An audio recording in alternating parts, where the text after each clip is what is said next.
Just the other day when Mark Cuban was asked about the Dallas Mavericks offseason, he said they got considerably better. Yeah, considerably better, which kind of surprised a few people because they haven't made a ton of moves. They haven't made many moves at all, but he believes they put the right pieces in place to help Luka Doncic obviously take that next step by saying they got a lot better. Now, am I coming on here to say Mark Cuban, one of the most successful owners in sports, one of the most successful people in the world, a billionaire, all of these things? He's a billionaire, right? I believe he's somewhere around that mix. Yeah, he would be. He owns a sports team. What am I saying? Anyways, am I coming on here to say Mark Cuban is delusional or a liar or any of those things? No, I'm not going to do that, but at the same time, do we agree with Mark Cuban? We're going to find out by looking at some of their signings and wondering whether they actually got that much better like he says. Now, straight off the bat, of course, I need to make note. We haven't seen every move. Larry Markkinen could be moved. Goran Dragic could sign. Any of those guys, white players, could go to the Mavericks. Well, anyone could go to the Mavericks, but Goran Dragic, Larry Markkinen, namely, could be a Dallas Maverick, and I think they could make impacts for different reasons. I believe Goran Dragic clearly seems like he'd make more of an impact from the get-go, given he's the ball handling and presence they need, plus he would make the best Slovenian backcourt in the world. That goes without saying. Oh, well, Zoran Dragic was actually pretty good as well at the Olympics, so maybe not, but he would make a pretty good Slovenian backcourt, and he would help out a lot, coming off the bench probably. But that hasn't happened. I've been waiting a week for a Woj bomb for the Dallas Mavericks and nothing has happened, so I'm not going to wait any longer.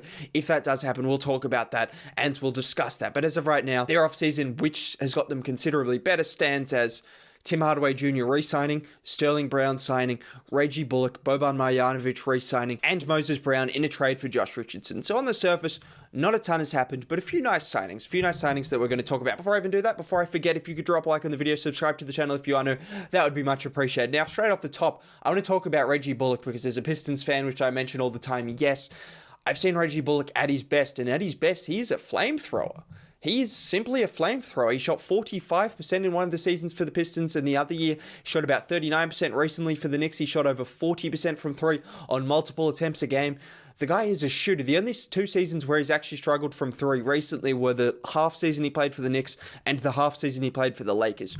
Give him time to get acclimated with the team and to build a relationship with Luka Doncic and other guys. He's going to be around that 40% mark. He is a shooter. He can come off screens. He can shoot off the dribble a little bit. He's not got a ton of shot creation. Don't get me wrong, but he'll come off screens. He'll shoot off movement. He'll do all the things that you want alongside Luka Doncic, who is going to create open look after open look after open look. I mean, we saw it with Slovenia at the Olympics. We've seen it with Dallas for the last few years. Give him the ball. He'll find the shooters. Reggie Bullock is a shooter. So that's huge. That's a great signing. I believe that is a great signing. 3 years, $30 million. Big tick. Big tick. I'll give you a tick for that, Cuban and Dallas. Definitely a tick. And defensively, he's improved as well. Under Thibodeau, his intensity really took it up a notch. Hopefully, he can maintain that in the Dallas Mavericks system and do the same things that he was doing for the Knicks that led them to being one of the top defenses. Not that he was the reason, but everyone had to play a part, and he was playing a part. You saw him with that intensity. He was always scrapping. He wasn't afraid to go up against good perimeter players. He was going up against good perimeter players. This is a good signing. No two ways about it. Good signing. 3-and-D wing, the kind of guy you want alongside Luka Doncic. Could you have hoped for someone with a little bit more shot creation and ball handling duties? Well, yes, that's what we wanted alongside Luka. That's what you wanted to see because he's carried such a heavy load and you want some other guys to create their own shots. But if you're going for the 3-and-D wing mold, Reggie Bullock is about as good as you could get for that price. And thinking of more 3-and-D wing molds, and again, at a good price, Sterling Brown for $5 million a year, good. He's not going to be the same player as Reggie Bullock. I don't trust his shooting as much because we haven't seen him do it consistently. This was the best season he shot from three, shooting 42% for the Rockets. But he was good. He played well for a Rockets team that was, you saw what they were. They weren't exactly fantastic, so for him to shoot 42% from three was impressive on multiple attempts a game. He can handle the ball a bit as well. He can playmake a little bit. Not that he's going to be your second playmaker or your third playmaker, but like if you put the ball in his hands a couple of times a game, he'll make a couple of plays outside of just shooting the three ball. Defensively, he's got some intensity. He's got some size. He's got the ability to defend a couple of positions and do well at that. He's just kind of similar to the Reggie Bullock mold, 3-and-D guy that's going to impact the game, but can do a couple of things as well. I don't trust his shooting as much, but at $5 million a year, good rotation piece. Again, that's a tick. These signings aren't bad. I'm going to look at all the signings, and none of them are bad. They're actually all good signings, but we're looking at whether they actually got good enough to take another leap, because on the surface, Reggie Bullock, Sterling Brown, and Moses Brown probably isn't enough based off where they've been in the last few seasons.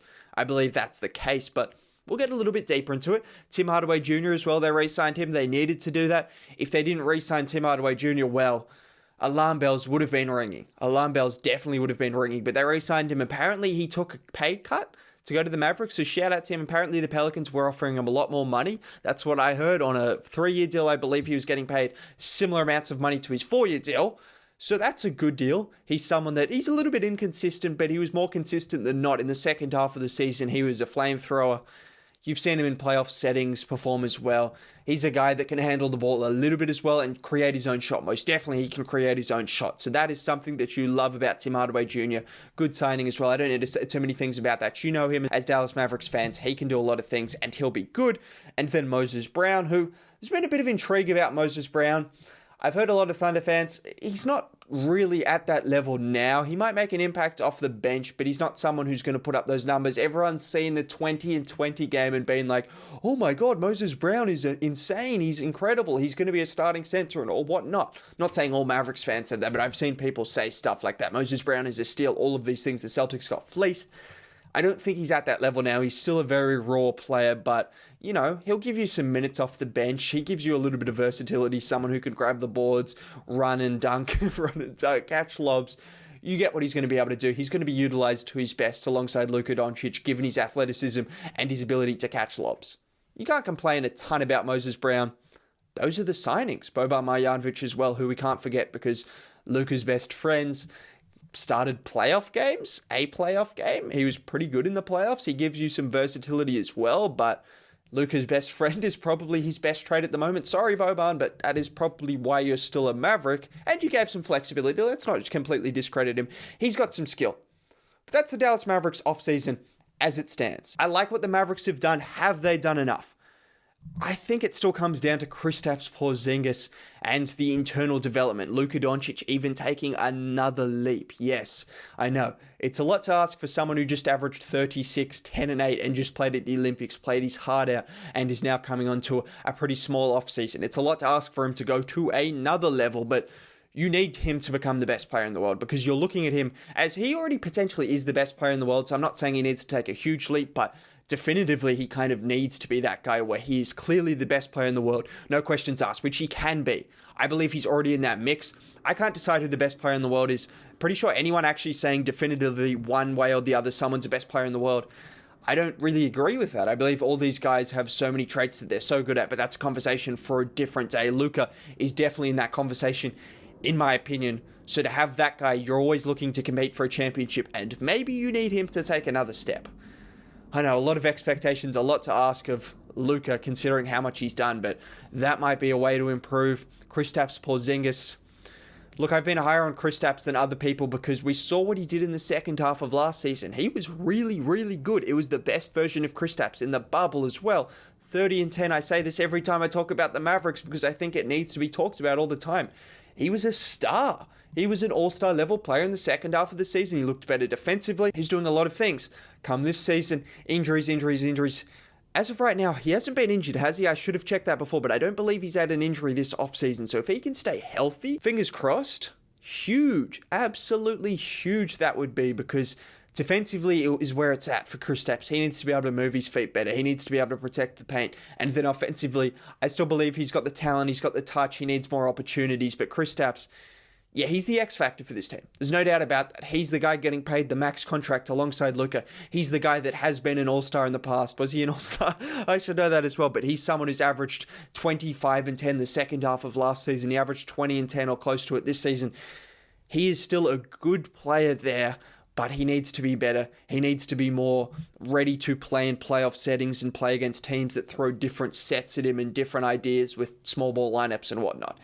There needs to be some versatility in his game apart from just a couple of post-up touches and shooting the three ball, which hopefully he can incorporate. Hopefully there can be more pick and roll run from him. He can get to the line more and all of those things. That comes down to the coaching, it comes down to Luka, and it comes down to Kristaps staying healthy because you can't treat him like a second star if he's never healthy like a second star. So I understand the blame he threw, or at least him saying that he wasn't getting treated like a star.